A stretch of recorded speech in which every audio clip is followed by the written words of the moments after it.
Hi, welcome to Cauldron Her Daddy, a podcast about sex, astrology, magic, and whatever else Meredith and I want to talk about. I'm Sarai Johnson. I'm a somatic sexologist and a witch. I am Meredith Holley, and I am a friendly neighborhood astrologer, human design reader, and also witch. Yay! Today we're talking about the month ahead of June 2026, astrology-wise. And we're going to kick it off with a little tarot reading because why not throw in all the magic that we like? I agree. Okay. Well, I'm going to share my screen with you. Yeah. Sarai is our tarot resident reader, though we both love the tarot, but she's going to bring the magic and tell us what the month ahead holds. Yay. Okay. Well, I am using a summer solstice spread that I got from Interrobang Tarot online. Because one of the main events this month is summer solstice is June 21st when the sun goes into Cancer. I think it's so cute that the summer solstice goes into a water sign always. It's just like a little cute Cancer summer. It's a very summery feeling. It's so good. Yeah, what's the tarot say about our summer? Well, this spread starts with the sun card in the middle. And so the sun card is about really basically, like, I like to think about the sun card as the feeling of the sun warm on your back and like illuminating all that you are. And so the idea of showing up as your real, full, authentic self and like in a glorious and shining way. And so this particular deck that I'm using is the Fifth Spirit Tarot, which Meredith gifted me earlier this year, or maybe last year at the end of the year. It's a really great deck that I love. It's queer inclusive, non-binary, and all kinds of great stuff. So all the interpretations in this card are really beautiful, in this deck are really beautiful. So we've got the sun in the middle because, of course, the idea of solstice is the sun is in full force and it's the longest day of the year. And it's also very special to me because it's my birth month. Yay! So my sun indeed is showing up in Cancer anyway. Well, we brought that to the Geminis and the early Cancers. Yay!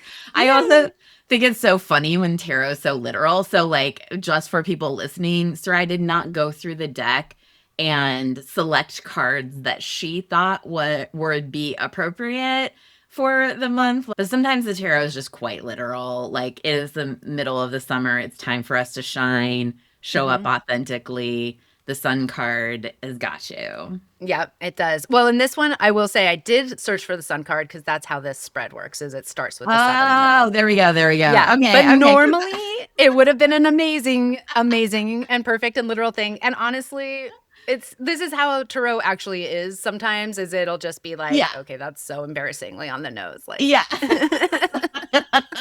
Like, I just picture my guides rolling their eyes at me. Yeah. Like, did you need to pull cards for this, friend? Yeah, in a good-natured way. And I'm like, thank you for giving me the exact thing I already knew you were going to say. Okay. So in this spread, you pull the sun card, and then the other 4 cards around it are the ones that are like randomly pulled. Yes. Right. Yep. Okay. So the first card that we pulled in relation to this summer solstice sun is called the recovery. So this is like an R&R themed spread. So it's relax and recovery, it's rest. Let me see. Recover and renew is what that one is called. And this one I pulled 8 of Wands, which is kind of an interesting one. Actually, all of these are interesting for their placement. But when we're thinking of recovery and renewal, I don't always think of action, and 8 of Wands is like very much an action card. It's the everything is streaming toward you card. It's a card of like basically like bountiful opportunities are coming your way. You have everything you need to meet the moment, and also be aware that you don't have to do everything all at once. So it's also a card that sort of gives you a little bit of a, all right, this is amazing. There's a lot of really good momentum, and also let's beware of burning out. So you don't want to burn out, right? And I think summer is an interesting time to think about that because it is hot and it is the sun. And I think there is, for me anyway, a lot of activity in the summer like kind of picks up, and I've got a lot going on and I'm doing stuff. And so it's, I think, good to remember to pace it. And I think also in this way, like to use the currents of energy that are moving you along instead of generating it from inside yourself all the time. It's like kind of tapping into what is already available in the world energetically. Yeah. And so for folks who are listening, this card has 8 fireworks, which is also such a summer visual. Mm-hmm. Yeah. Yeah, it's true. Okay. And then the next one, we're going clockwise around this sunshine, is the Rumpus and Romp section, which again, a very hilarious card to pull for that. The Hierophant, which I wouldn't think of as like, ooh, it's a fun and playful card. Yeah. But being in this placement, I think actually does give us an opportunity to think about the Hierophant is like the rules, the like, here's the right philosophy of how to live. It's sort of a kind of prescriptive, like priestly type of a card. Mm-hmm. But I do like the idea of being playful with that. Like, what are these universal truths? What are the codes I'm living with? And like, what are the things that have room for inspiration or for play? Because Yeah. we don't always play with things. Like it's like some things are serious and some things are playful, but we can't really blend them. And I do kind of feel like this is an interesting like alchemy of how do you integrate that sort of here's the way that I'm going to be, here's my values, here's how I'm living, and do that playfully and like with curiosity. And even structure play into your everyday life, I think. Like I've just really Mm-hmm. taken seriously over the past at least a year that my daily routine needs to incorporate what is fun to me and that needs to be the focus of it. And it makes things worthwhile. I've been seeing a lot of comments on social media that have been like, we need to, and you and I have even been talking about this, like, we need to have these serious practices and take these practices really seriously. And I love reverence. That's a really core word for me. And also, I think that part of reverence is not holding things too tightly or Mm-hmm. rigidly. So I think it's like interesting to have that speed and have the structure, but have it be around play. Yeah, that's cool. Yeah. Yeah. I really like it.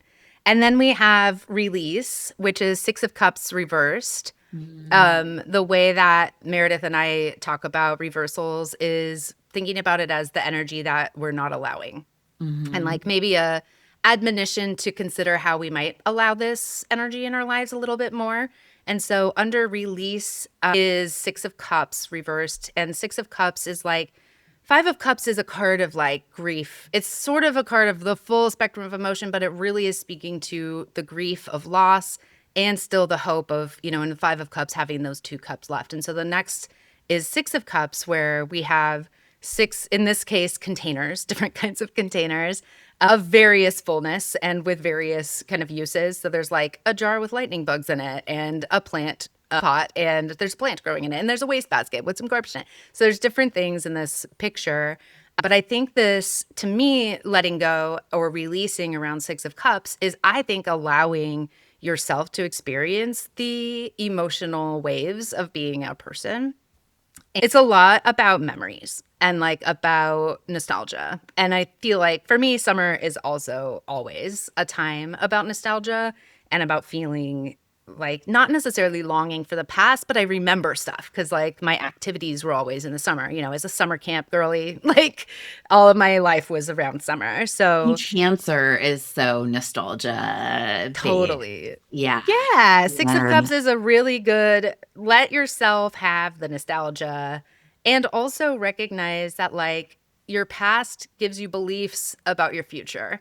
And what are the Mm. beliefs that you've accumulated from your past that you can let go of to make your future more open and opportune, Whew, right? that's a big one. Yeah. That's a Yeah. big one. Yeah, and I kind of like it in tandem with the Hierophant being of play, right? In some Yeah. ways, like this nostalgia card and like even the serious side of Cancer, that nurturing like the mother side, the like kind of intensity of care is beautiful, and also it doesn't have to be a burden. Like how do we do all of these human things, all these different kind of aspects of these signatures and do it in a way that is spacious for us and allows us to be free. And then finally, we have Rest, which is the last card that I pulled for this reading, and it's the Hanged One. And the Hanged One is a really interesting card that I have a strong relationship with in my life. It's a card of like, it's sort of uncomfortable here. You might not have a resolution, you might not know what's coming next or how to get there, but you can trust the fact that like you actually are being held, and in some ways you hold all of the ties that bind you. And so in this picture, it's a person hanging upside down, entwined in vines. But most of the time, when you look at a tarot card for the Hanged One, there is some aspect of the person having control over their situation. And so, one of my favorite quotes, and this is not from this deck, but a different deck called Tattoo Tarot, the way that one reads, the Hanged One says, "How long can you hold the pose?" And I Mhm. really like thinking about it in that way of like in yoga, your your work is seeking out obstacles to freedom and removing them. And when you're in a pose, it might be uncomfortable, but part of what you're doing is relaxing deeper into the pose, not pushing through resistance, but relaxing into that resistance that then loosens it and allows you to come into further alignment. So I think the Hanged One being the position of rest and relax here, I think it indicates the fact that we probably are coming into some pretty Buck and Bronco style astrology this summer. We've already experienced a lot of really, really significant and wild transits. The world is going through some things. But I think on this personal level, understanding the energy of the Hanged One is a little bit of, I think, the medicine that we need to kind of get through these difficult times where there isn't a lot of resolution and where we might feel like we're suspended in midair, like the ground underneath us doesn't feel totally solid. We might not know how we're getting to the next place, but we know that we will. And I think the part of the Hanged One is trusting ourselves to know when the right moment is to release ourselves from this pose, and how do Mm. I now I get to move into the next thing and kind of come to completion on that. So Yeah. yeah, I think this is an interesting reading that's kind of full of some different tensions, but Yeah. brings us that like summer forward momentum while also acknowledging the need to feel our feelings and to create space for enjoyment and to also recognize that resolution isn't always going to satisfyingly be wrapped up in a bow at the end of the month. Yeah, I think the thing that really comes up for me with that is something that I kind of feel strongly about, and that I see really often is that we say, why hasn't somebody solved this problem? Why is the federal government doing this? Why is the mayor doing this? Why is the governor doing this? Why is the system acting this way? And somebody needs to step in and change the systemic thing. And we get really frustrated around it. And not that there's not validity in that, but it can be like a sense of overwhelm of like, there's so many big structural problems that are so harmful to so many people. And I really feel strongly that the way that we ultimately change that is by changing the immediate thing in our life Mm-hmm. that is somehow connected to it. So having the really challenging conversation with a loved one who is being harmful, having a like mourning where you truly deeply care for yourself the way that you want to see other people cared for. Like, what is the mirror that is happening on a microcosm in our personal lives? I think is a really uncomfortable question. And I think there's also been like really valid arguments that, like, for example, if you're thinking about the environment and water, it doesn't make sense to stop taking showers while there's a golf course in your neighborhood, right? Like Right. that's not going to make the most impact. And it's kind of a way that we choose self-righteousness over things that make an impact. But protesting the golf course, talking to your loved ones who are members of the country club might make a difference. Do you know what I mean? Like, I think Mm-hmm. there are personal ways that we can make a bigger impact than we have made in the past. And to Yeah. me, the Hanged One is that space of discomfort Mm-hmm. sometimes, of like, there's nothing that I can immediately do on a national, international level to stop the horrors that I see happening. Mm-hmm. And I need to be present enough in my personal life to see how I'm connected to it and the biggest impact that I can personally make, which is just a very uncomfortable experience, I think. I think it is. And I think it's interesting too to have that be in the like rest and relax section, Mhm. which is part of why I love that like yoga connection to the hanged one in Mhm. general is like pigeon pose is a pose where it's like your knee from one leg is Mhm. up under your chest and the other one's behind you. And like thinking about the way that your body is configured in that type of a pose is a bit mind-boggling. But the stretch that you can get in both the front of your hip flexors and really throughout your whole body, it it's really extremely healing and it is Mhm. uncomfortable. And I think that's part of it is like being in a place where you're being with that discomfort and allowing it to exist is interesting. And it also brings to mind this idea that like we have in this reading the Hierophant in the Rumpus and Romp Yeah. section, which I think also brings a little bit of like trickster mischievous energy to Huh. it of like, yeah, this the powers that be are the Hierophant, really. Like Yeah. the system is what has been decreed to be the right way. Well, we know Yeah. that's not right for everyone or for most of us, really. Yeah. But instead of being like, I can never fix this, or I'm going to just despair and like watch YouTube all night and freak out about all the terrible things that are happening in the world, instead, I'm going to, how do I approach this with some mischief? Like, how do I approach this with a different spirit that can challenge the status quo without burning me out? You know, how do I do this in a way that's life giving to me and also to others and challenges that status Yeah, quo? and I think like what you just said made me think of how in every deck I've ever seen, the Hierophant is one person, and Hmm. it's one person who is engaged with sort of the religious structure, the systemic structure, and represents that, but it's just one person. And Hmm. I think that that does come back to personal sovereignty and Yeah. how does our personal sovereignty inform play? How does it Hmm. inform us as being separate from system or part of system? I think they're super relevant questions. And even the Six of Cups being in the release, like the reverse being in the release position, I think has that what have you learned that informs who you are that isn't who you are now, you know? Yeah. Yeah. But I think what you're saying makes a lot of sense for people for this month, like even practicing pigeon pose, like look up pigeon pose for this month. And Hmm. when you're feeling agitated, when you're feeling frustrated, if you can literally put your body in some form of that, Hmm. let yourself be uncomfortable, but also present with your physical body Hmm. and notice the actions that you take. A lot of times, one of the most common things that I would talk about with my civil rights clients was, like the law needs to step in and change this.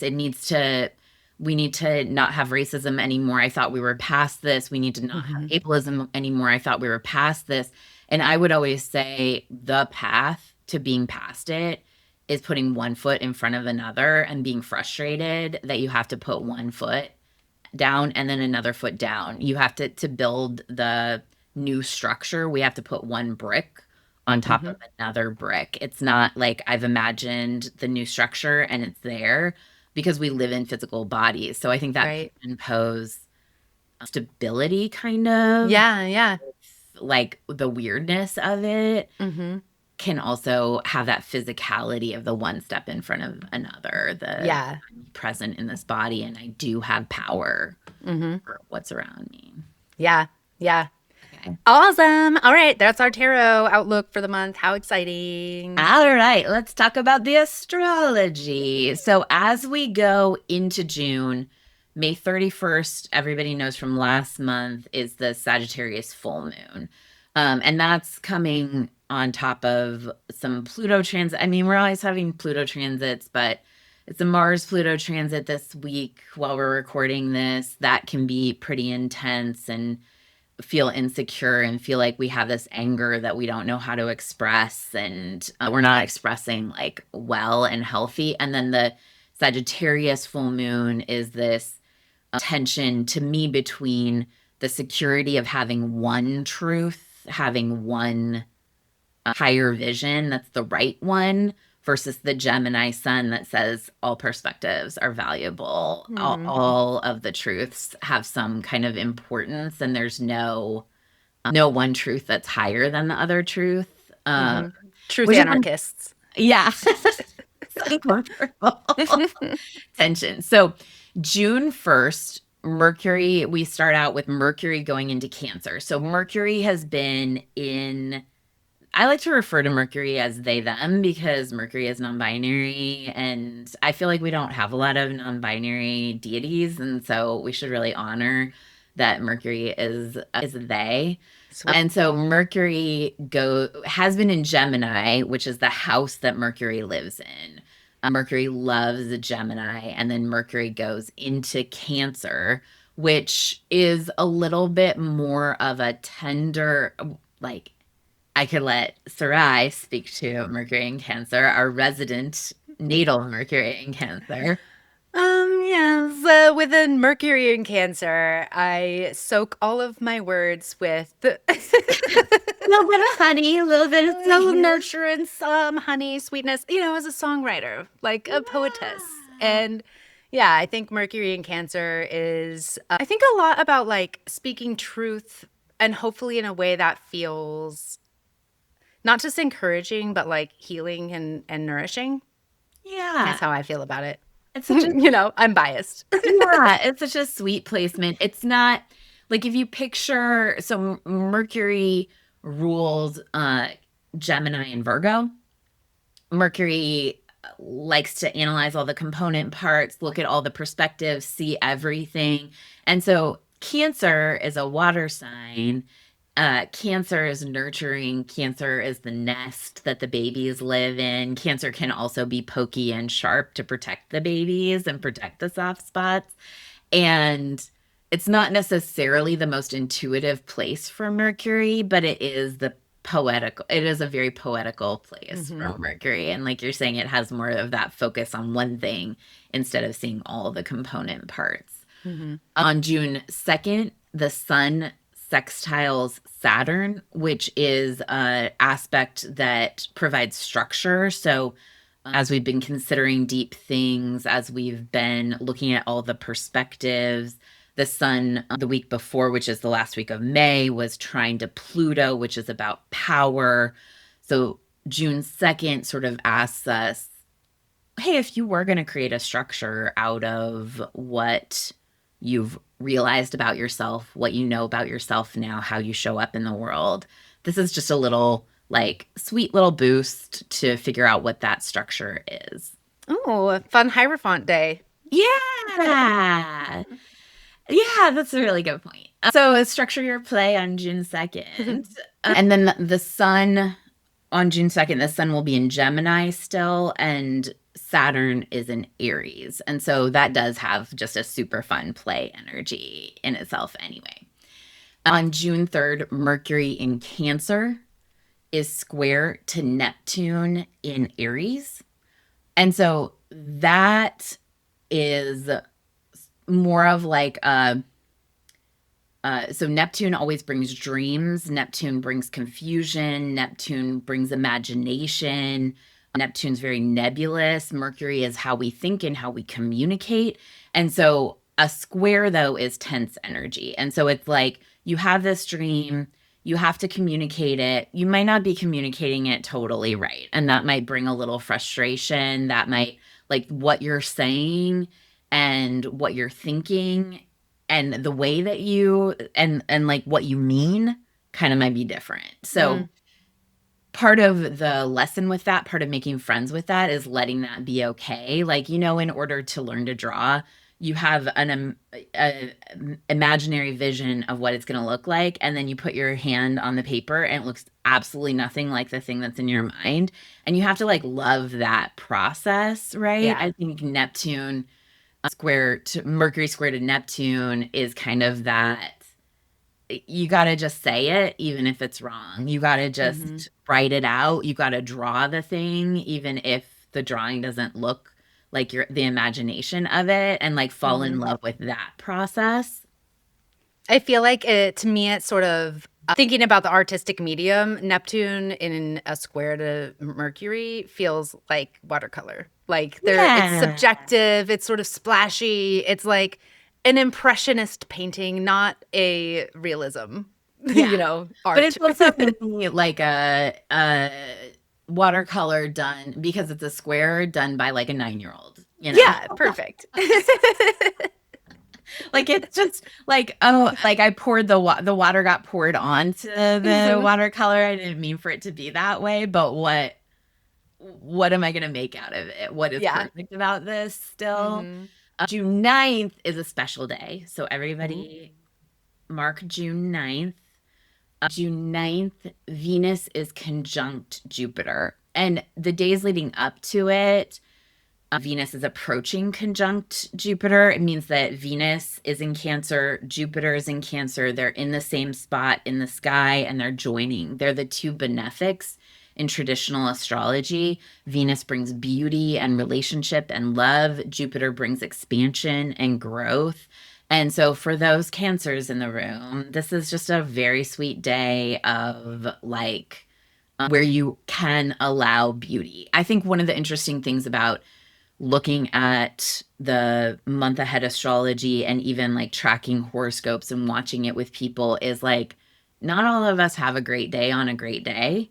Hmm. And some of having a great day on a great day is allowing it to be Yeah. a good day. And that's not to blame anybody who has a bad day on a great day, Hmm. but we get to choose what we focus on and we get Yeah. to plan. Like doing, I think month ahead astrology lets you kind of plan, even if I'm having a down day, even if I am having things in my life that I don't like, even if certain people are still the president of the United States, this is a day that I can notice beauty. This is a day Yeah. I can notice expansion. I can be intentional about knowing that those energies are around me and focusing on that. So I just really encourage everybody in the few days leading up to June 9th and the few days after it and June 9th itself, really let yourself notice beauty, let yourself notice how you are expanding, take a look at your natal chart and how this interacts with your chart.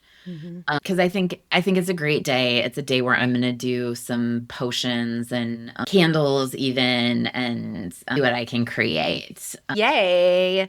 So, I love that. I think that's a great thing. I'm gonna have a party, I think, that weekend. I decided. I've yay! been like, I'm gonna have a party, guys, for like months, and I just still haven't planned it. And now that's really close, but I'm gonna still do it. I mean, It's you do have fine. parties all the time, though. You just have like sibling parties and That's kid true. parties and Tiny parties with my yeah, little group of people. yeah, Yes. yeah. Yeah, You have Cancerian family parties all the time. that's true. You're a party Yep. person. I'm trying to reopen my world. I've had a very small world for a few years, Yeah. so it's kind of a like, hi, do you remember me? You can come to my party if you want to. Yeah. Yay, party. June 9th party. Later on June 9th, Mercury is square to Saturn. And so it's kind of interesting. Like, I think a lot of times, to me, this is kind of has like a little bit of symbolism around the Hanged One card that we talked about, where I think when we expand, when we notice beauty, when we lean into like the love, light, joy of our lives, sometimes we communicate that in a way that doesn't work for other people. Like the spectrum of human experience still exists. Hmm. And so this is another Mercury square where it's like you're saying, you're thinking, you're doing, and it's not totally working out how you intended. And Hmm. so I think like as we love light joy on June 9th, we also want to be conscious that not to like sort of oppress other people with it and not to oppress ourselves with the concept of positivity. Ooh, nice. I like it. On June 12th, Mercury goes into its pre shadow, getting ready for the retrograde at the end of the month. So, all year, Mercury is in retrograde in water signs. Sorry, water signs, but it's Hmm. also kind of a bummer for Mercury because I feel like Mercury doesn't sort of naturally live in the water. And So it's Yeah, like, you've got wings on your feet. That's not really a place for water. oh, It's hard not to fly really. with from your feet when you are floating. It's not super ideal. So it's just like you're in the water and you're going backwards. And so a pre-shadow is the few weeks ahead of when Mercury goes retrograde. So some people, this really bothers them, but it doesn't bother me so much. But when you talk about Mercury retrograde, it is Mercury retrograde, not Mercury in retrograde, because it's not in something.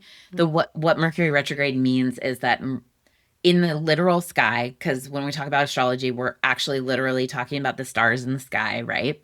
Yeah. In the literal sky, Mercury, like the relationship between Mercury's cycle around the sun and the Earth's cycle around the sun makes it look like Mercury has slowed down and stopped in the sky and then goes backwards because of the way the Earth has gone faster around the sun than Mercury is. So the pre shadow is the point that Mercury returns to when it starts looking like it's going to go forward again. Does that kind of make sense the way I explain that?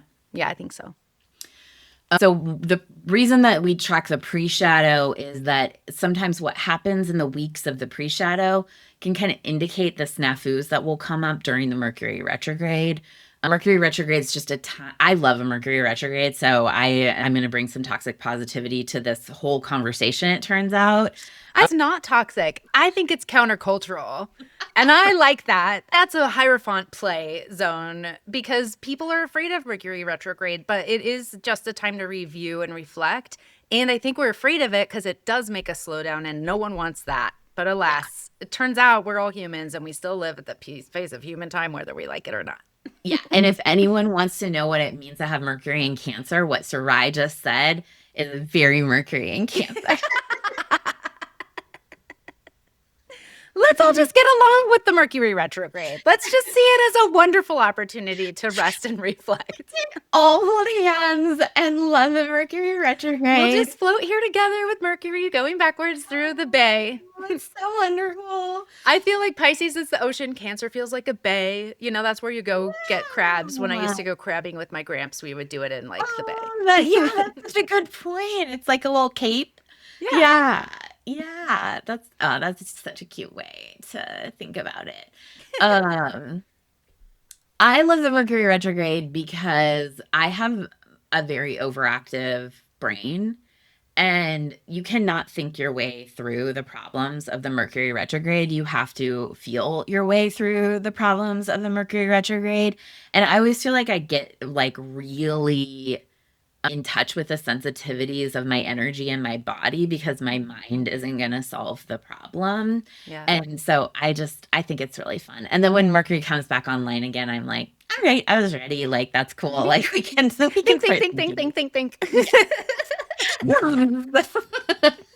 Bring back the swords. Let's go. Oh yeah. Yeah. It happens. So June 12th, Mercury goes into pre-shadow. That's when you can start being like, okay, what's coming up now? What am I thinking about now that the retrograde's going to let me really dig into and feel into? That same day on June 12th, Venus squares Chiron. Sexy. And Venus is in Cancer with this Venus square Chiron. Chiron is at the last degrees of Aries. And a lot of like Chiron and Aries, I just think about as our woundings around courage and our woundings around authenticity. Mm-hmm.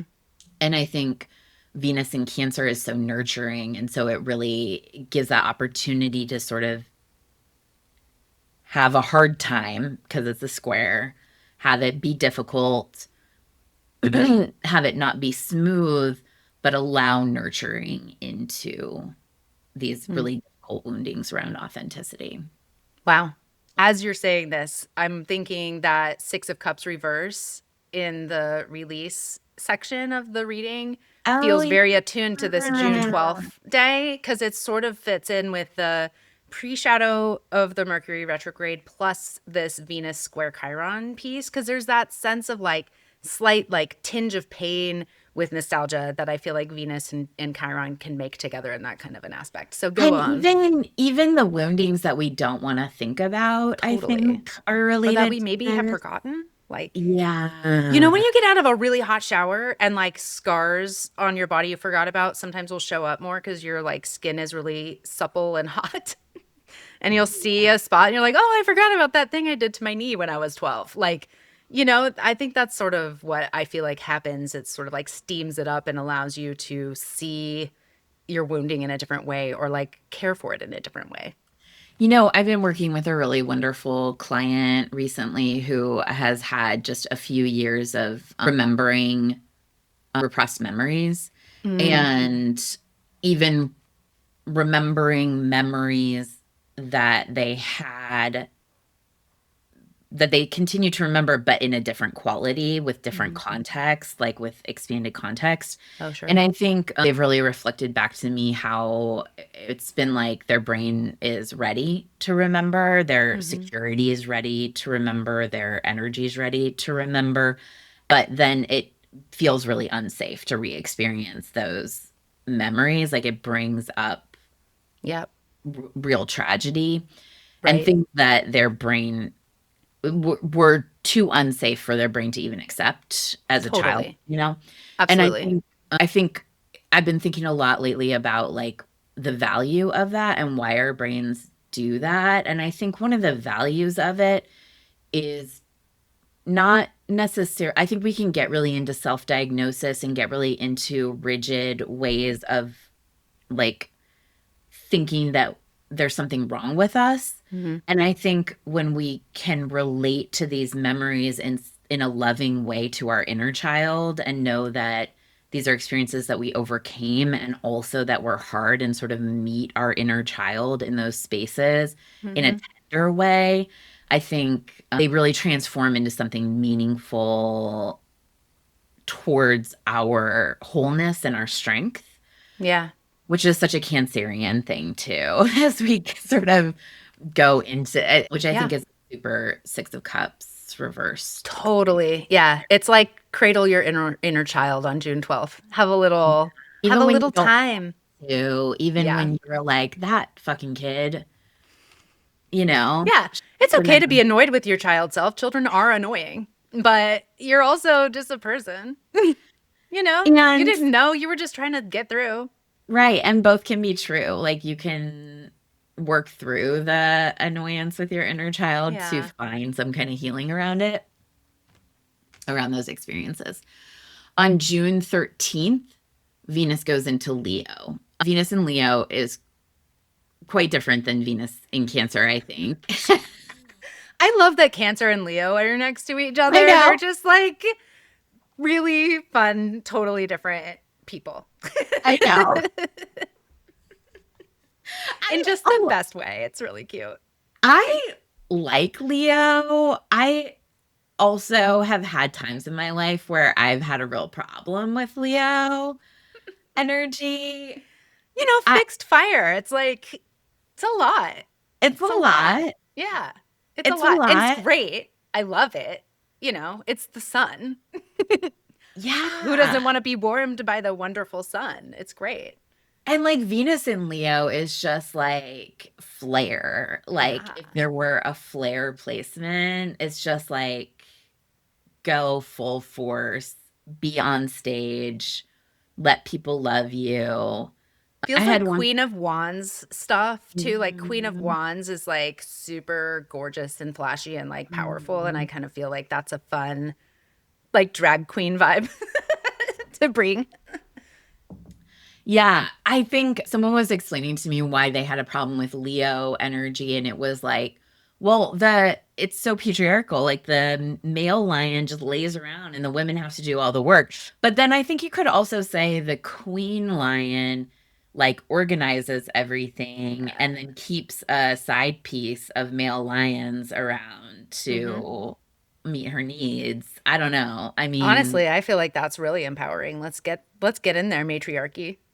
how do we want to think about this? How do we want to love Leo energy? But Venus and Leo, I think, is great. And like one thing that I like to keep in mind is if we ever say we don't like a certain energy, remember that that energy is in your chart. Like Yeah. everybody has Leo in their chart. Everybody has Cancer in their chart. Everybody has Gemini in their chart. So what about yourself are you saying is not acceptable anytime you say, I hate this sign? Ooh, how am I not myself? Yeah. Sorry, that's a quote from I Heart Huckabees, a film that me and three other people in the world love. I'm not one of those people. No, I know. Everyone in the world hates that movie except for me, my sister, and Catherine. I can't endorse it. I can't support it. That It's a I very worked at 2004-ish movie. It's like it very is. I specific worked at to a a time. video store when that came out. I watched every movie in the world when that movie came out, and I was like, "Oh yeah, we don't need this one. It's not necessary. You don't have to be like this, movies." Well, I think I like it because it starts with Jason Schwartzman just being like, shit, goddamn fucking cocksucker. Shit. It's like just a lot of swearing right from the go. And then he's doing a poem about the rock that rocks. Okay, I mean, whatever, it's fine. No one else has to like this movie besides me, Jackie, and Catherine. But If you like this thanks for movie, making it. you should send Sarai a message so she knows she's not alone, because she is alone Thank in you. this conversation, and so am I. Yeah, it's fine. We both are experiencing great loneliness in Yeah, our opposition on I Heart Huckabees, but yeah. that's fine. I'm just gonna put on my bonnet and sit in my tree and talk to the Dixie Chicks.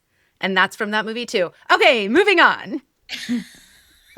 I'm shaking my head vehemently. Such a The Hierophant right here. level of Manic Pixie Dream Girl that's happening right now is just Oh like no, I'm offensive sorry. Manic to my Pixie culture. Dream woman. Okay, I'm in my 40s. Good correction. MPDW. MPD MILF. Let's go. Good clarification. Thank you. I like to be Okay. specific. The next thing that's going to happen in the sky is special. On June 14th, we have the Gemini new moon, and I love a new moon. Yay, new moon's rule. I feel like the new moon is a good time to practice that pigeon pose that we talked about, because I think a Gemini energy is like all the perspectives, all the action, the 8 of Wands card, like get everything, do everything, think about everything, have the most fun, go to 7 parties. And I think when things don't work out and aren't in flow with that kind of energy, we can kind of collapse. And so if the inclination is to collapse, there's that like stillness of the hanged one of the pigeon pose. Let that happen. But, if everything's going on, go ahead and do it. Gemini new moon is just super fun times. I love a fun time. Yeah, and when I always do ritual on the new moon, and then I sleep on the full moon because it's just too much energy for me. So this Gemini new moon, the way that I do ritual is look at where Gemini is in your chart, look at the house that it's in, and then I always think about, what do I want to release? What has been coming up for me in the last month since the last new moon? What do I want to release from that? What do I welcome in as we go towards the Cancer new moon in July? Mm-hmm. Yeah. On June 15th, Venus is now in Leo, sextile Uranus in Gemini. And that's kind of a great energy along with the Gemini new moon to like make changes, do anything you want to do, get things done. I'll say the Leo's in my 4th house, which is the house of home. And so like all these energies are more like close to me, like more intimate, personal to me. But for me, I'm going to be like, what do I want to move around in my house? What do I want to change in my house? How do I want my house to be more supportive of how I express myself, all of that energy. I like So, it. yeah. That's fun. Mine is my 11th house. And it's interesting because I've been really pondering, like, what groups do I want to be a part of, even like right Yeah. now? And so moving into June, it feels like a time of sort of clarifying that. that's also where my north node is. And so I feel like in my mid 40s now, starting to really feel into that part of my chart. Yeah. It's also interesting because I think that's the profection that I'm moving into, like with my next year is Yeah. my 11th. And that's kind of interesting. It's actually fun because Yeah. Jupiter's been following my like moving with my profection years, like in my house in the different houses. And so that's Yeah. been kind of a cool That's thing. really cool. Anyway, thanks for Yeah. listening, guys. That's me. Yeah.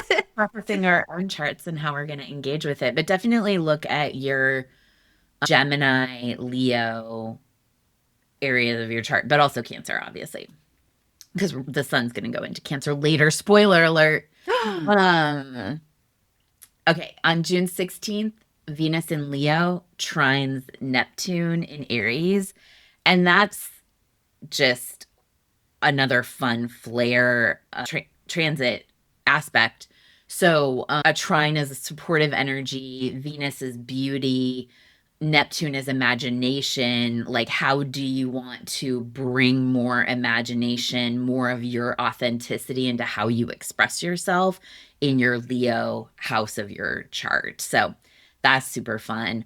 On June 17th, Venus in Leo is opposite Pluto in Aquarius. And so we've been doing all this fun mix up, all these like imagination change up, seeing all the perspectives. And then this is maybe kind of a reality check, but really Venus opposite Pluto can be energy of obsession. So you want to check any energy of getting obsessed or fixated on the like expression that you're bringing into the world, or the love that you're bringing into the world, or the relationship that you're building.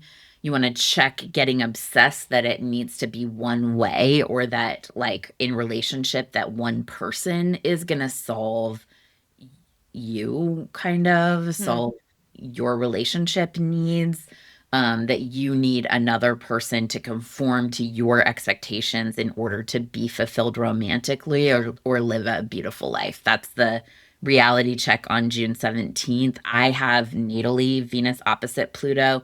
And so I've had a lot of stalkers. I've been in a lot of, maybe not a lot, fewer than I've had stalkers, relationships that are pretty intense, or like feel even obsessive, or sometimes coercive.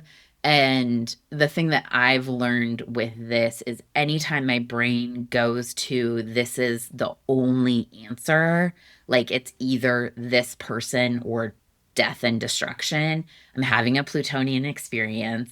I can take a little bit of a step back and just know that that feels true, but is not the reality that I'm living in. Hmm. And like another kind of pigeon pose moment to like just sit with the compulsive energy and know that it's not the only reality. Sometimes what you want to do is flip to the reverse, like imagine it as like a pole, and on one side of the pole is this either or death and destruction, or like somebody else is complying with my need, and flip it to like just imagine it flipping to there's many realities, there's a multiplicity of dimensions of experience of realities right now, and I'm open to seeing something else, seeing Hmm. anything else that's out there. Also, I'm open to caring for myself. And this is a way to identify what I need. Like the real thing here is identifying that I have a need, and I'm able to meet that need, whether or not the other person or the other experience complies with my expectation. Hmm. On June 19th, this is a big deal, you guys. Chiron goes into Taurus. So Chiron's been in Aries for whatever, all my life. I don't know, a For a million, long time. a gajillion, approximately years of all of my lifetimes.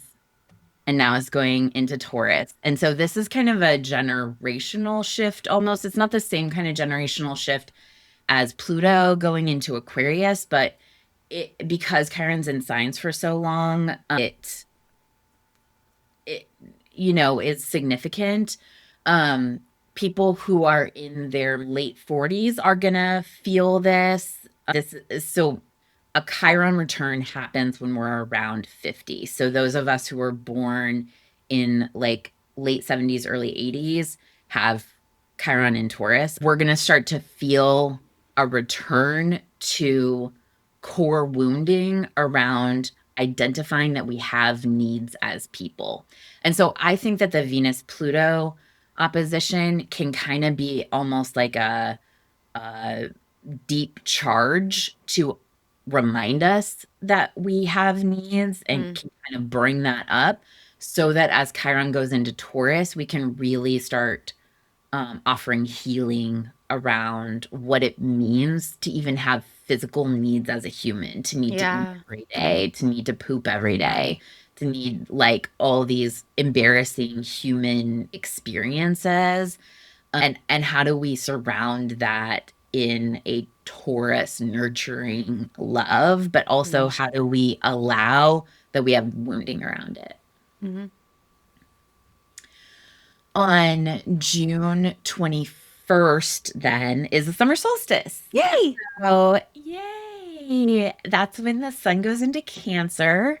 And the sun goes into Cancer really early in the morning at 1:24 a.m. So that day, the sun's already, and that's Pacific time, the sun's already in Cancer. So transition from Gemini to Cancer. Gemini has like light, fun, witty, all perspectives have validity kind of energy. Cancer is like we are building a nurturing space. It's like we are having a potluck with our friends. Like we're making sure the babies are safe. We're loyal to the people who are closest to us. It also is traditionally called patriotic energy. And so in the United States, we have the 4th of July is Cancer. Like the United States is a Cancerian country. Unfortunately, sorry, Cancer. No, it's fine. It's fair. It is fair. Not the best, not the best version of Cancer, but There's some shadow there. yeah, we're gonna have to work. We have work to do. We have Yeah. Cancer work to do of how patriotism, of how loyalty can really consider community, really be healthy instead of just being kind of a show or a coercive thing, I think. But summer solstice is fun. The Celtic sort of tradition of summer solstice is like on the solstices, the Holley King and the Oak King have a fight, and one of them wins every year, and you'll never guess which one wins. Who could it be? The same every time. But it's like the light wins this time. The Holly King is the kind of cozy darkness of winter, and the Oak King is the bright summer sun. And so this time the sun wins. It's the longest day of the year in the northern hemisphere, and okay, summer solstice. Mm-hmm. So sun goes into Cancer, and then a little bit just right after the sun goes into Cancer that morning, the sun sextiles Chiron, which is now we're dealing with the Chiron aspects with Chiron in Taurus, and the sun is in Cancer. So this is very like, okay, how do we heal our woundings around having needs, our woundings around loyalty, our woundings around relying on community? Like, worthy questions, and this is supportive energy for working that out. Is there anything else we should say about solstice that I'm kind of I don't think so. I think that is pretty good. And yeah, I think to me solstice is always just a nice pleasant day. I love a summer night, It's nice to have the light for so long, and I just always find it to be a resplendent moment. It makes me yeah, happy. yeah, it's pretty cozy. I'm in the Cabot Kent Hermetic Temple witchcraft. So I always go to the online rituals that they do, and they're always pretty fun. They're a little pageantry and like just kind of I love a ritual. So there are plenty of solstice rituals around if people look for them. And a lot of times, even like yoga studios do Mhm. a class or Yeah. If ceremony. nothing else, just do 108 sun salutations, you know? That's just the perfect thing to do on a solstice, Why on a not? summer solstice. Yeah, Yeah. exactly. On June 25th, Venus in Leo trines Saturn in Aries. And then later that day, the sun in Cancer squares Neptune in Aries. Venus trine Saturn is supportive energy for how we structure relationships, how we structure beauty. So Saturn's not happy in Aries because it's just not a comfy spot for Saturn. So Saturn can be just a little gnarly in Aries anyway, a little bit like demanding, like we have to have structure now. This needs to be realistic now. I don't have time for all this nonsense, you know? But Venus in Leo is able to deal with that kind of demandingness. Venus is like, oh, I have a show for that. I have something for that, like, Nice. and it has action. Fire energy has action. I think another thing that happens in the Pacific Northwest is we go into fire season, like literally in our physical environment, and everything gets smoky. And we're at the end of May, and it's already been fires in California at least. And Yeah. I've gotten some alerts in Oregon too. And so if you do fire rituals around any of these wonderful days, now's the time to bring some Cancer caution Hmm. to your And ritual water. and water. Cancer water, some Cancer caution. Hmm. Remember your Cancer energy while we have the Venus and fire, Saturn and fire talking to each other. I Yeah. think like don't let the Neptunian Aries energy confuse you about whether you need to be fire safe. I'm saying this for myself to listen to it later because I am pretty arrogant with fire and I feel like this Venus in Leo is a real invitation for me to light some stuff on fire in my house. And I don't want to do it. It's funny because it's true. And I think that's really smart. And this is a good fire safety message, everybody. This is Thank really you. important. Yep. Sun square Neptune, the Neptune squares again have that energy of what I'm imagining isn't how it's playing out in reality. And so anytime there's a Neptune square, it's a real invitation to watch the reality of what's going on uh instead of the potential. Hmm. Just imagining the potential of what's happening. Watch the reality of how you're impacting your environment, not just imagine what your intention is about how you're impacting the environment. Hmm. So this is a time where that can be off kilter. So Sun square Neptune, it can be like, well, I meant that in a great way. I'm showing up in a way that I mean well, and it's landing real bad. And Mm. so all of us, I think at all times need to be like, what is the reality of how I'm landing for people? Listen to other people's feedback about it. Take that as information that has equal or more value to what your intent was. It's like a lot of fire energy with the Venus trine Saturn, a lot of fire energy with the Neptune square. Cancer can have some intense energy. And so if you're coming off a lot, it's okay to take a pause. So that's June 25th. June 27th, Mars in Taurus sextiles Jupiter in Cancer. And I'm kind of saying that slow because they're like at the last degrees. I'm like, are we still there? Are we there, buddies? Is this Yeah. so this is like last moment of Mars in Taurus, last moment of Jupiter in Cancer as we get to the end of June. So I want to take this energy. A sextile is positive energy. This is very deliberate, maybe even slow, positive energy for planting the into the physical reality, what you want your actions to reflect, what you want your life to be. So even if planting the seed, you don't get the immediate result, it's still worthwhile under this aspect on June 27th. Like, still take the action, even if it feels too slow, because we want to draw out and love all of that Jupiter in Cancer watery growth and that Mars in Taurus practical planting. Mars in Taurus is not, again, not happy. Taurus is opposite to Scorpio, and Mars rules Scorpio. So Mars in Taurus is called detriment. But I think, like, I know Mars doesn't like it, and I'm a very Martian person, but I think it's good for Mars to be in Taurus sometimes, because sometimes you just have to do the slow seed planting, even if it's frustrating, and let it be slow, because that's going to be the more meaningful long-term work.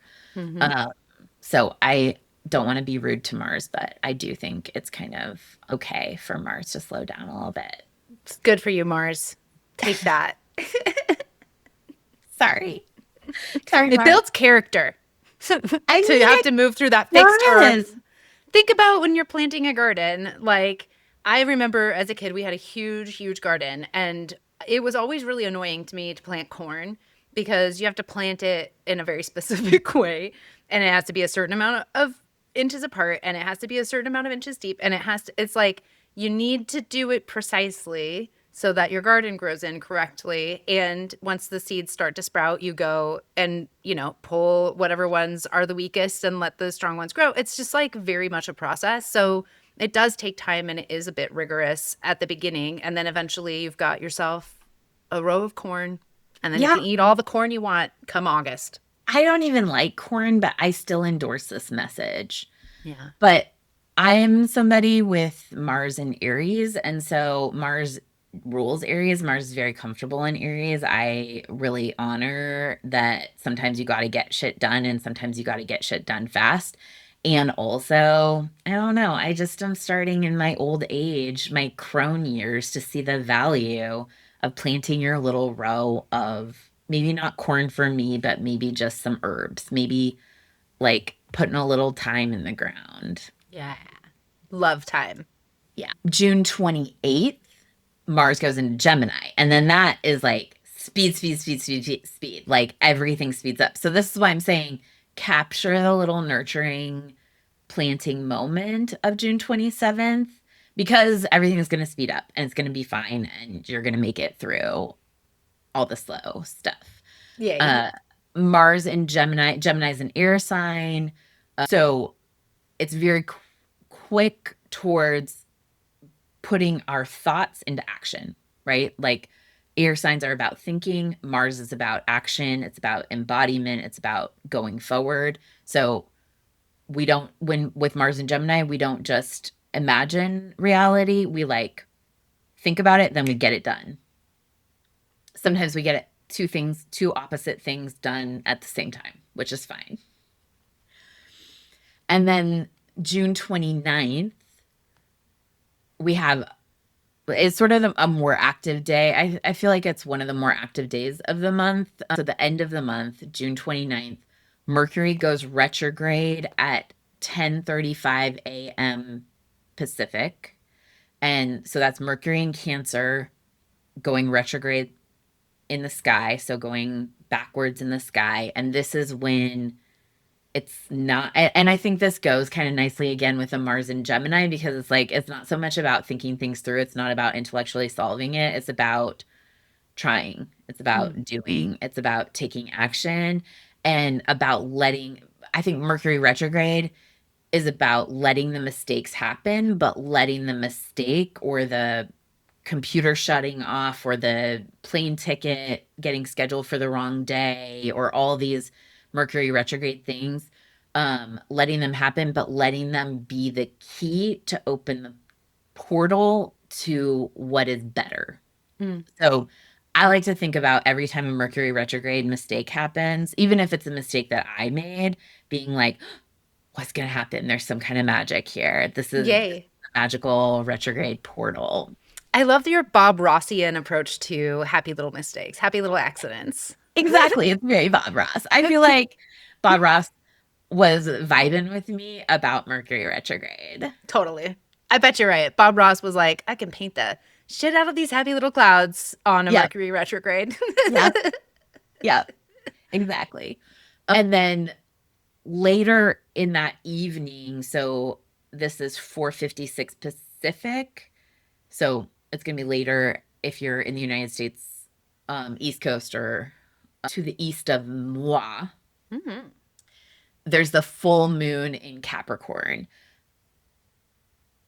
I'm not in love with a full moon in Capricorn, I'll be honest. It's not like my favorite. Yeah. I mean, I don't want to be rude to full moons in general, but some of them are a bit challenging. And I'd say a full moon in Capricorn is also not my very favorite one. But my favorite one is Scorpio, full moon is Scorpio, but that's just because I Yeah, feel like it gives me magical powers. it But other does. than that, Oh, it does give you, but I don't know, it's objectively a better full moon. And I don't know what to say about this, you guys. Like, it's just my opinion, but it's also true. And exactly. we're talking about the two, the two places where the moon is least comfortable to Mm, also. Like, yeah. so moon is in detriment in Capricorn because a full moon in Capricorn means the sun is in Cancer and the moon is opposite place in the sky in Capricorn, right? The Mhm. moon rules Cancer. And anytime a planet or body, celestial body, is opposite the space that they rule, that's called detriment. So it means that they're like, I've gone too far away. Why am I not at home? Like, it's that moment of travel where you're like, oh, why did I ever leave my own bed? Like, Yes. Yeah. Little from a homesickness. yes, yes. Like you're just in, and like the moon is just like such a nice, sensitive, wonderful celestial body. And the Capricorn palace is quite regimented. You have to get up at like 5:30 a.m. when you live at the Yeah. Capricorn palace. There's You have chores to do. a lot of chores. Mhm. And the moon isn't someone who needs to be doing chores. Like that's just No. not cool, I feel like, for Hmm. a little moon. So I it I, I don't know. I don't have a lot of positivity to bring to this one. I'm just gonna maybe sleep this day. I feel Yeah. like it's gonna be Full moon's a great day to rest in general. Like it does get wily, I think. And we kind of have some action, like interesting, not necessarily super disruptive, but like bumpy-ish, intensity wise astrology in this month. And so, yeah, I think a full moon in Capricorn, it does feel like it brings a lot of light into a place where you're like, oh shit, there's dust bunnies under my couch and I need to like clean those out. And it's a little bit of a, yeah, like a wake up call. But I think some people must love it. I mean, how do Capricorns feel about it? I'd have to ask. I have to ask a Capricorn. I mean, moon in Capricorn, all the moons in Capricorn that I know have said it's about duty, like that Mm-hmm. security is tied to duty. Mm-hmm. The question that I ask, however, to my moon in Capricorn folks is what does duty mean? Because duty can mean loyalty to institutions that harm people. Mm-hmm. Duty can also mean loyalty to yourself and your own health. Duty can mean a lot of things. I think a moon in Capricorn desires safety through institutional achievement. Mm-hmm. And I think we're seeing a lot of collapse of institutional security around Yeah. us. And so I think I tend to think it's like a tough placement this year. I mean, a tough aspect this year, a tough transit this year, because it brings us to in the US, like it's just before the 4th of July. Um, we're coming towards some Mars Uranus stuff. Like Mm-hmm. I think it's tough. So I don't want Yeah. to, I yeah. mean, it's like, it's also our, there's a word for it and I cannot remember what the word is, but it's the bicentennial plus 50. Oh, yeah, yeah, You know, it's yeah. 250 years. Like Yeah, it is strange because we are witnessing a huge deterioration of, if nothing else norms, but yeah, certainly of the way that we believed that this government was set up with checks and balances is like very, very clearly out of balance. And we're facing consequences for that. And it is right. hard. That I And people think around the world are facing they, consequences for it. yes, It's yeah. the Pluto return of the United States is what we're experiencing, like the 250, Hmm. because it takes Pluto 250 years to go around Hmm. the chart, which if you think about countries, most countries are older than 250 years. Most Yeah, countries have gone through the revolutionary energy of a Pluto return, yeah. but it is a major reckoning with the deep institutional problems that we Yeah. have. Yeah. And here we are looking at them all square in the face. I think on a personal level, like for me, Capricorn is where my IC is. Mhm. And the IC for folks is one of the angles. You have four angles, your ascendant, your descendant on the opposite side. And then you have your midheaven and the imam. I never can say this word correct, but imam I don't even kweli. try. I don't know. Yeah, I see. I I see. see. Yeah, And that's your roots. Like, so midheaven's like the branches of your tree and where you shine and like how you show up in the world. It's related to like usually, around your career or something like that, your public roles. And then your roots, your IC is your family, like roots, heritage. So for me, I think a lot about lineage. I think a lot about ancestral patterns. I feel into Capricorn as like a place of vulnerability and strength and like balancing those things. And so, a full moon kind of hits that mhm. a little bit. So wherever it falls in your chart, it may bring up some things. But yeah, I mean, I think your method of sleeping on a full moon is a good method because I think we get full moon is about release, and I think in a lot of ways release takes work. We don't necessarily have to physically or mentally be doing that work, but we do have to allow it to happen. I Yeah, think that you mentioned allowing earlier, and I think to me, over the last 10 years, but especially the last 5 years, allowing has been a huge, huge part of just learning how to be a person. Like allowing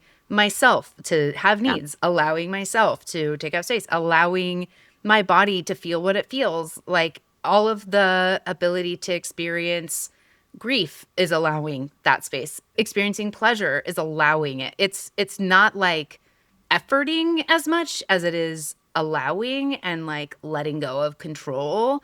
And that's a challenge for us. I mean, we want to be able to have control, but the truth is, we kind of don't. All we get to control is our responses and reactions and how we want to show up based on what's happening around us in the world yeah. and in our lives. And, the astrology does impact the feeling of that.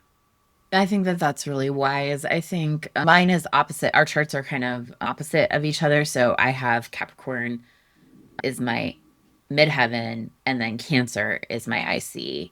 And so I think for me, one of the profound Capricorn experiences that I've had it was Pluto going through Capricorn over the past 20 years and hitting all of my planets in squares.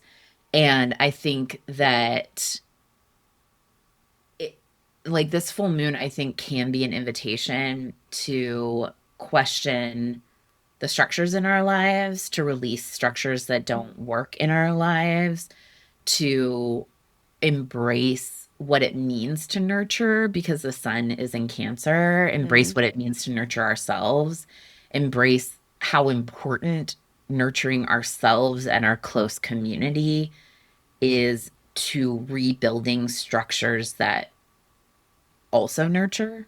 totally. Yeah. Yeah. And rebuilding structures that I think serve us on a more local level. Like, Yeah. I think about the way that in the last 15 years I've engaged with politics has really shifted. Yeah. The focus has always been more national. And especially in the last like 10 years, I've really focused a lot more local. And I think that's partly because that's honestly where you can make an impact. You can be involved in the political scene or even the structural mutual aid scene in your local community in a different way than you can be at the national level. And that's just true. And things change more quickly at the local level because it's smaller, but it's also a place where I think you can have big impact and make the community a better place and participate in that way too, in whatever way that is. So this might be a good time to think about that. Yeah, that polarity of like nurturance and structures, and how do we create those structures in a more humane and human-sized way. And in that Six of Cups reversed card way, how do you tune into old stories that don't serve anymore Mm-hmm. for the new structures that we're building or the new intimate spaces that are nurturing that we're building? Like, I think if you watch Zoran Mondani, he, like, there have been all these things on social media about how he enforced a tax on vacation properties, and he made Amazon pay their outstanding parking fees, and this is like funded childcare for New York. Amazing. And it is like a fairly small percentage Mm-hmm. taxes on things that people can afford to pay. And I think it shows that power of one person's local action having massive ramifications for Yep. the people around him. And I think that we can set politicians up as like almost deity type icons of like this person's special, so they did this special thing. I just think that that's not true. I think that our unique abilities, like built into our natal charts, Mm-hmm. if they are fully expressed, have that level of impact. And it doesn't always look like being the mayor of a city, but it looks in some way like important impact. Yep. Yeah. Yeah. I think that's really true. Yeah. And then the last aspect that I'll talk about for the month that also happens on June 29th. So, June 29th, we've had Mercury retrograde, full moon in Capricorn, and then Jupiter goes into Leo. So, this is an overall shift.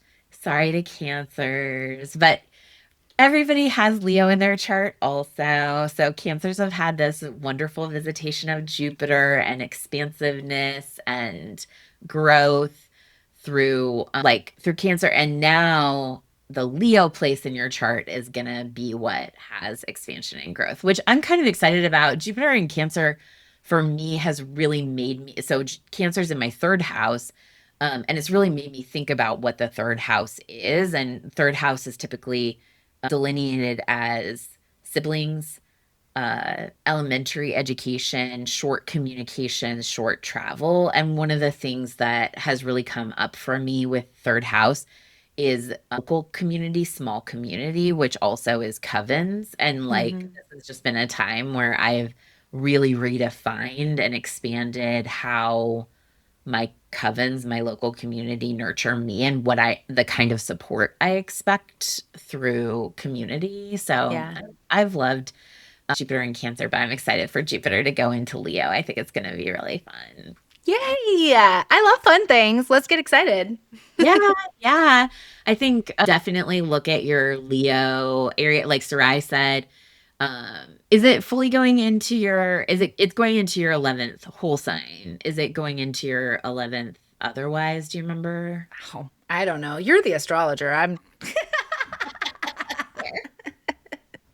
yeah, yeah. I'm not sure actually. Good question. Yeah, yeah. I don't I know. should look at that. I'll look at Yeah. it for you. But it's going into my fourth house, which I'm excited. It's a house of home, and my North Node is there also, like yours is. And Mm-hmm. having Jupiter on your North Node doesn't suck, I don't think. I think it's like Yay. insight into our destinies. I love that. I think it's fun. So, if people want to lean into their Jupiterian, lush, amazing Mm. experience of sensuality and pleasure and life, how do they get in touch with you, Sarai? Well, I'm so glad you asked. If you would like to live more in your human body and enjoy that, you should go to my website, saraijohnson.com, and you can find a few different things there. One, there's a podcast you can download called Your Own Divinity. It's 3 episodes right now that just sort of talk a little bit about my story and how I came to find my own divinity. And then there's also a quiz for you to identify kind of how your energy is right now in your body. It's about building a desire map. So, like, where's your energy blocked or leaking, or where are you really well balanced? And so, how do you kind of build off of those strengths and then also shore up the parts of yourself that might be more drained or maybe blocked? So, that's at saraijohnson.com/quiz. And you can access those things there. Meredith, if somebody wants to understand their own astrological chart so they can be like, my Leo is in my whatever house, how would they get a hold of you to get a natal chart reading? It's a wonderful question. And they can go to fourthcupastrology.com. Yay! Well, thanks for being here with us, everybody. And we hope that June is magical and wonderful for you. And we hope it'll be magical and wonderful for us, too. Yeah. Yay. Thanks, everybody.